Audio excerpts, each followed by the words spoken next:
Lebanon में आपको याद है 17 और 18 सितंबर को हुए पेजर और वॉकी टॉकी हमलों से न सिर्फ लेबनान बल्कि पूरी दुनिया हैरान है। दरअसल लेबनान के कई शहरों में घरों और सड़कों और बाजारों में लोगों की जेब और हाथ में रखे पेजर अचानक फटने लगे थे। ब्लास्ट का सिलसिला करीब 1 घंटे तक चला। ये हिजबुल्लाह के लड़ाकों को निशाना बनाकर किए गए सीरियल पेजर ब्लास्ट थे, लेकिन इनमें आम लोग भी हताहत हुए हैं। हिजबुल्लाह ने धमाकों का आरोप इजराइल पर लगाया है।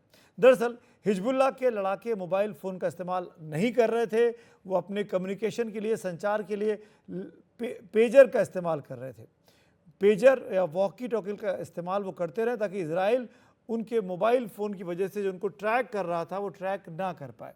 और यही बड़ी गलती हुई है लेबनान और हिजबुल्लाह के लड़ाकों से, क्योंकि इसी पेजर और इसी वॉकी टॉकी को अपने ही तरीके से इजराइल की सुरक्षा एजेंसियों ने एक तरीके से सेंधमारी की और उसमें ब्लास्ट करा दिया।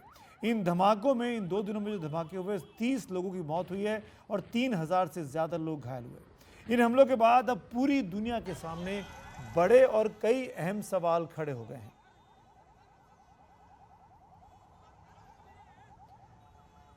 पेजर और वॉकी टॉकी के हमले युद्ध को एक नया आयाम दे रहे हैं। ये कोई सोच ही नहीं सकता था कि पेजर और वॉकी टॉकी के हमले हो सकते हैं। क्या ऐसे हमलों में नागरिकों के हताहत होने की आशंका अब और ज़्यादा बढ़ गई है, क्योंकि आप अपने दुश्मन को निशाना नहीं बना रहे हैं, पब्लिक प्लेस में ब्लास्ट कर रहे हैं, जिससे आम नागरिक भी निशाने पर आ रहे हैं। क्या इस साइबर बम से आप कहीं भी सुरक्षित हैं, क्योंकि ये तो कहीं भी ब्लास्ट कराए जा सकते हैं अगर ऐसी तकनीक बन गई है। क्या रेलवे स्टेशन, एयरपोर्ट पर जांच की अब नई तकनीक की ज़रूरत है? पता लगा आप जो मोबाइल या पेजर या वॉकी टॉकी लेकर ट्रैवल कर रहे हैं, जो कि आपने एयरपोर्ट की स्क्रीनिंग में, क्योंकि ये कहा गया हिजबुल्लाह की तरफ से कि इजराइल की तरफ से कि इन पेजरों को इस्तेमाल करके देखा गया एयरपोर्ट की सिक्योरिटी पर, और ये कहीं भी इसने खतरा की घंटी नहीं बजने दी, यानी बड़ी आसानी से एक्सरे मशीन से निकल गए। तो ऐसे में अब ये कितनी खतरनाक हो गई है ये यात्राएं। क्या ऐसे साइबर हमलों से कॉरपोरेट दुश्मनी भी निकाली जा सकती है? और ये मैं इसलिए कह रहा हूँ कि पता लगा कि आपके कॉम्पिटिटिव ग्रुप के कोई कॉरपोरेट मीटिंग चल रही है, उन सब के पास मोबाइल या पेजर है या आईपैड्स हैं, और आपने दूर बैठ के ब्लास्ट कर दिया और आपने अपने पूरे कंपटीशन को ख़त्म कर दिया। क्या दुनिया उस खतरे की ओर जा रही है?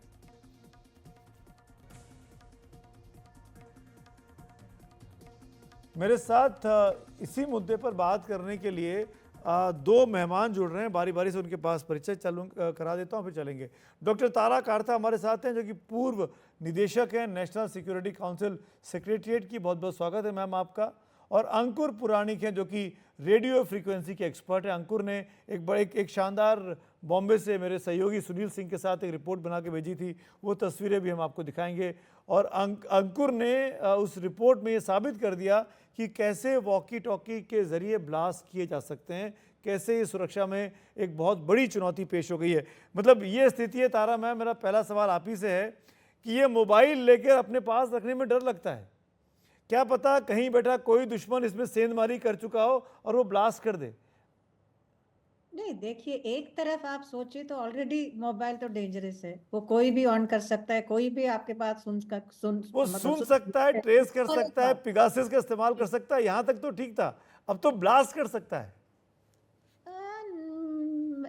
अभी तक तो जितना इंफॉर्मेशन हमारे पास है वो ऑब्वियसली ज्यादा इन्होंने तो बताया नहीं कि कैसे किया है।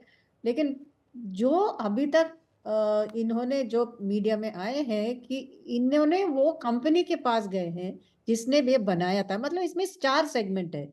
ये कंपनी में किसी को पकड़ लिया है, वहां पर वो बैटरी या उसके साथ एक कुछ एक्सप्लोसिव डाला है।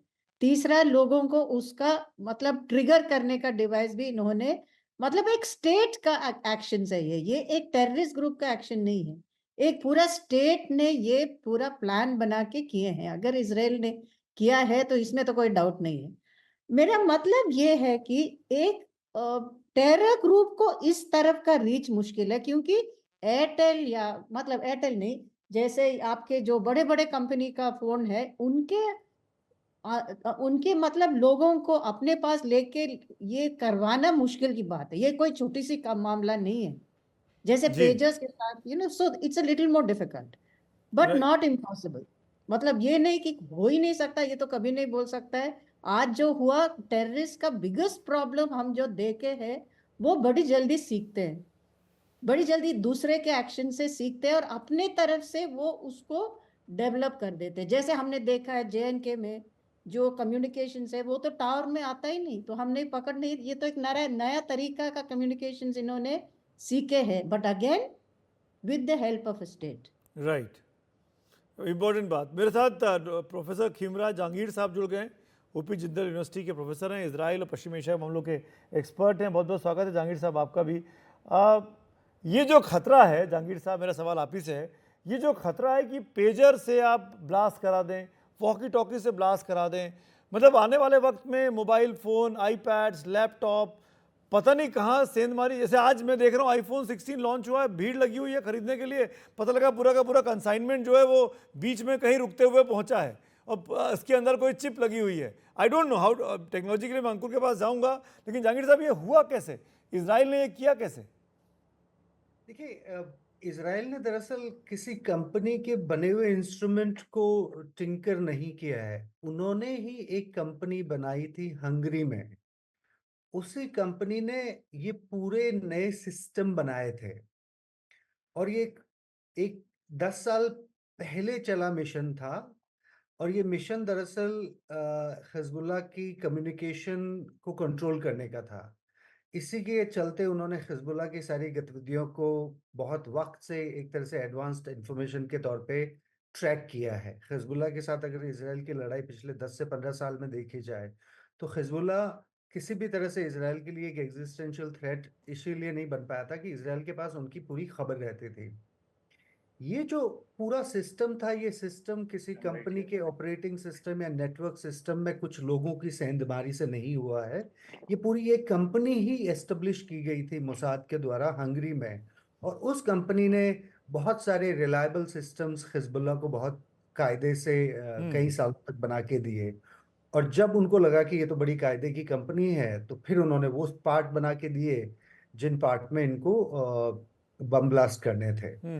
ये बम ब्लास्ट अभी इसराइल करता नहीं, दरअसल इसराइल के लिए करना बड़ा जरूरी हो गया था, क्योंकि 4-5 सप्ताह पहले खबर ये इसराइल की थी कि कुछ इंस्ट्रूमेंट्स ईरान भेजे गए हैं जांच के लिए। तो अगर इसराइल इस समय ये उसको इस्तेमाल नहीं करता, तो शायद हिजबुल्लाह को ये पूरे तंत्र का पता चल जाता। इसराइल के लिए, हमें देखिए, मोसाद की कई लेजेंड्स हैं और उस लेजेंड में ये भी एक लेजेंड होगी कि किस तरह से उन्होंने इस तरह की चीज को बेचा और पूरा कंपनी सेटअप करके उन्होंने हिजबुल्लाह को 10 साल पहले एक कमजोरी में रखा। पर इसराइल इसकी चीज को बड़े मौके के लिए रखना चाहता था। मेरे ख्याल से इस समय इसराइल के लिए उसको इस्तेमाल करना उतना स्ट्रेटेजिक एडवांटेज नहीं रहा जितना हो सकता है किसी युद्ध के बीच में होता। पर ये इसराइल के लिए इस्तेमाल करना एक तरह से स्थिति बन गई थी, बजाय कि उन्होंने डेलिबरेटली अभी उसको इस्तेमाल करने का फैसला लिया हो। ये रिपोर्ट है इसराइल के अंदरूनी जो इंटेलिजेंस एनालिस्ट हैं उनकी और न्यूयॉर्क टाइम्स की। राइट। इनफैक्ट मैं अंकुर के पास चलना चाहूँगा और मैं चाहूँगा आप दोनों भी ध्यान से सुनिएगा।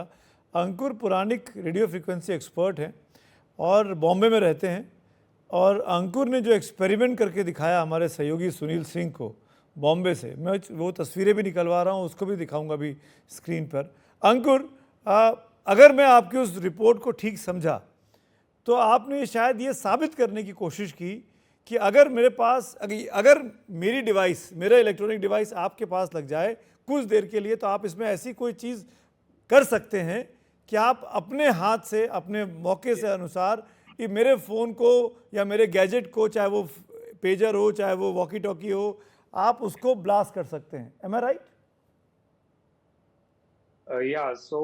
जैसे मैंने एक्सप्लेन किया था कि there are two types of attacks that can be conducted. दो तरीके हो सकते हैं इसमें। एक है कि जो इसके अंदर जो लिथियम पॉलीमर बैटरी जो यूज होती है, उससे विदाउट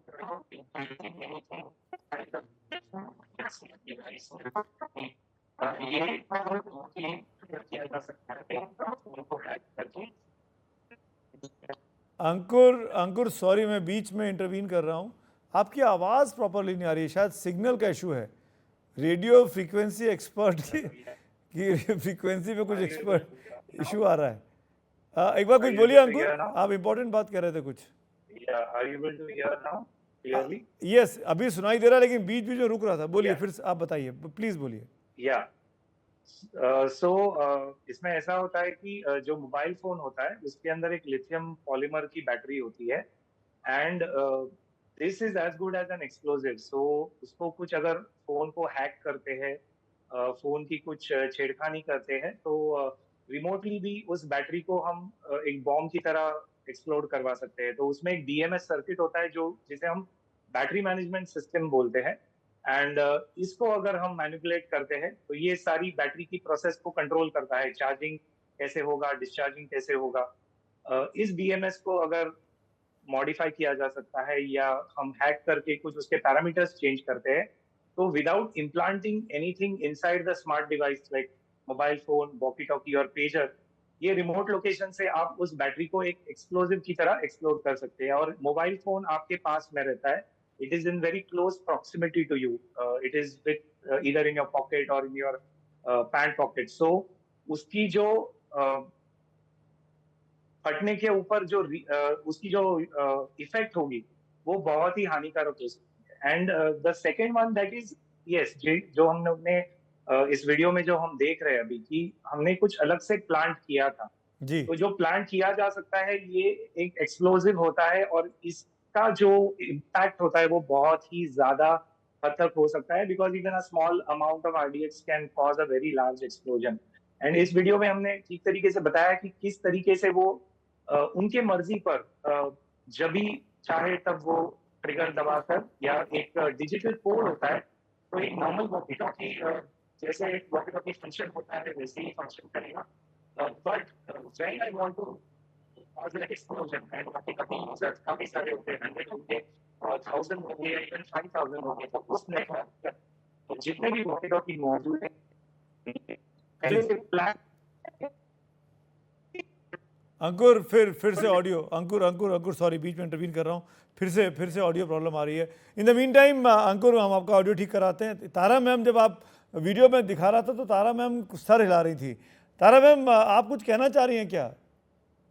देखिए, करना तो कुछ भी कर सकता है, ठीक है। जैसे मोबाइल फोन में आपने, ठीक है, छोटी सी पीटीएन का एक, it can't be seen on an X-ray, you can do that. But ये है कि अगर आप इंडिविजुअली करते हैं, जैसे आप टेररिस्ट हो, आप एक बंदे का मोबाइल फोन ले लिया, उसमें एक्सप्लोसिव डाल के, वो ये तो 100% हो सकता है। लेकिन ये जो हम देख रहे हैं, जो मैसिव अटैक्स है, ये एक या इंडिविजुअल या एक छोटी सी ग्रुप से नहीं हो पाता है अभी, as of now, because there is a मतलब ये सिस्टम को इन्होंने मतलब they have entered the system breach and changed it. I mean it is a state operation. जैसे मैंने कहा, 4 स्टेजेस है। इन्होंने फर्स्ट कंपनी को इन्फिल्ट्रेट किया, फिर ये पता किया कि किसके पास, थोड़े दिन वेट किया, हमास लीडर्स को आइडेंटिफाई किया, उनके पास पेजेस पहुंच गए, एक साथ simultaneously it has exploded. That mean radio signal, ठीक है। सो ये जो आप दिखा रहे, जरूर मतलब जैसे मैंने कहा, आपके जो से my compact can be made into an explosive device, कुछ भी कर सकता है। लेकिन ये जो आपके सवाल ये थे कि कल ये अगर बॉम्ब या एयरप्लेन में लार्ज स्केल अटैक्स हो सकता है, नहीं, इंडिविजुअल अटैक्स यस, बिकॉज ये पीटीएन को, इसको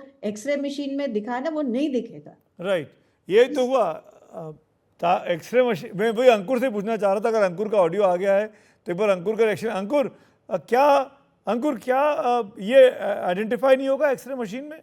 अगर हम इस तरह का एक्सप्लोसिव लेके जाएंगे तो you can't take the explosive inside. RDX cannot be an RDX cannot be detected mostly in an X-ray machine. Okay, there is a device called as MO8 जो bomb detection and disposal squad जो होते हैं वो इसको इस्तेमाल करते हैं। तो MO8 जो होता है उसमें स्निफिंग की कैपेबिलिटी होती है, जिसको RDX या कुछ एक्सप्लोसिव। जहांगीर साहब, ये बिल्कुल अलग लेवल पर लड़ाई चली गई है। मैं आपसे इतनी बार बात कर चुका हूँ इस शो के दौरान कि कब शांति होगी, कब युद्ध खत्म होगा, लेकिन देखिए ना, इतना अरसा हो गया और चीज़ें नए कॉम्प्लिकेशंस होते जा रहे हैं। नई टेरिटरी में इजराइल का चला गया है, कभी हूती था, तब हिजबुल्लाह है, अब लेबनान है, पहले हमास था। ये इस सिचुएशन को आप कैसे आंक रहे हैं? कहाँ जा रही है लड़ाइयाँ ये? देखिए, ये बिना मकसद की लड़ाई तो नहीं है। इजराइल के नेताओं के लिए ये जरूरी है कि लड़ाई जारी रहे, नेतन्याहू के लिए। पर हिजबुल्लाह ने जो पिछले साल भर से रणनीति अपना रखी थी, अब उसे बड़ा खामियाजा भुगतना पड़ रहा है। अभी जब हम बात कर रहे हैं तो बेरूत के अंदर इजरायली एयरफोर्स का सीधा अटैक हुआ है और बेरूत के अंदर एक बहुत बड़े सीनियर कमांडर को मारा गया है। कल रात 100 के करीब ठिकानों पे इजराइल की एयरफोर्स ने लेबनान की टेरिटरी में जाके अटैक किया है। इजराइल की दरअसल मुश्किल हिजबुल्लाह के साथ ये थी कि हिजबुल्लाह अपनी रॉकेट की बमबारी को रोक नहीं रहा था।